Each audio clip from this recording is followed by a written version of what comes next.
एक छोटे से गांव के किनारे एक पुराने हवेली में एक रहस्यमय चुड़ैल बसी थी।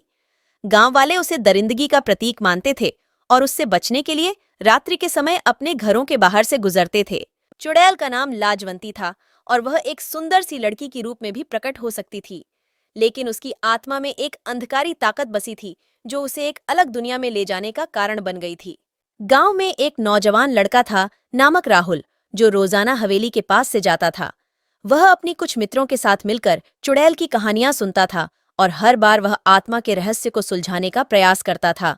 एक दिन राहुल ने निर्णय किया कि वह खुद हवेली में प्रवेश करेगा और चुड़ैल से मिलेगा।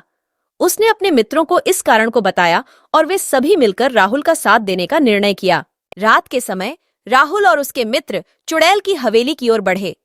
हवेली का माहौल अत्यंत भयंकर था, लेकिन राहुल ने अपनी साहस भरी राह पर बढ़ते हुए कहा, मैं जानता हूं कि तुम एक दुनिया में हो जो हमें दिखाई नहीं देती, पर मैं तुम्हारे रहस्य को समझना चाहता हूं। चुड़ैल का चेहरा एक चीरे की तरह सजीव हो उठा और वह रोमांचित थी कि उसका रहस्य अब किसी के साथ साझा होगा। वह बोली, तुमने साहस दिखाया है और मैं तुम्हें अपने रहस्यों का एक दरवाजा खोलने के लिए तैयार हूं। हवेली के एक कोने में एक बड़ा सा पुराना पुस्तक खुला हुआ था जिसमें चुड़ैल के रहस्यों का संग्रह था।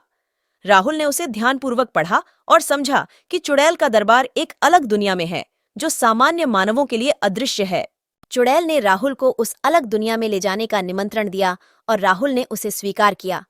उन्होंने मिलकर वह अद्वितीय दुनिया की यात्रा की जहां वे अनदेखी दुनिया के रहस्यों को सुलझाने का संकल्प लेते हैं। इस यात्रा में राहुल ने नए दोस्तों से मिले, नई जगहें देखीं और चुड़ैल के साथ नई मित्रता की शुरुआत की। वह अपने गांव में वापस आया और उसने अपने मित्रों को चुड़ैल की सच्चाई के बारे में बताया।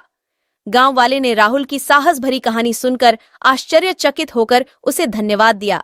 इस प्रकार राहुल ने चुड़ैल की साया में बसी एक अनदेखी दुनिया की कहानी सुनाई, जो सच्ची मित्रता, साहस और ज्ञान की ओर बढ़ने का संकल्प दिखाती है।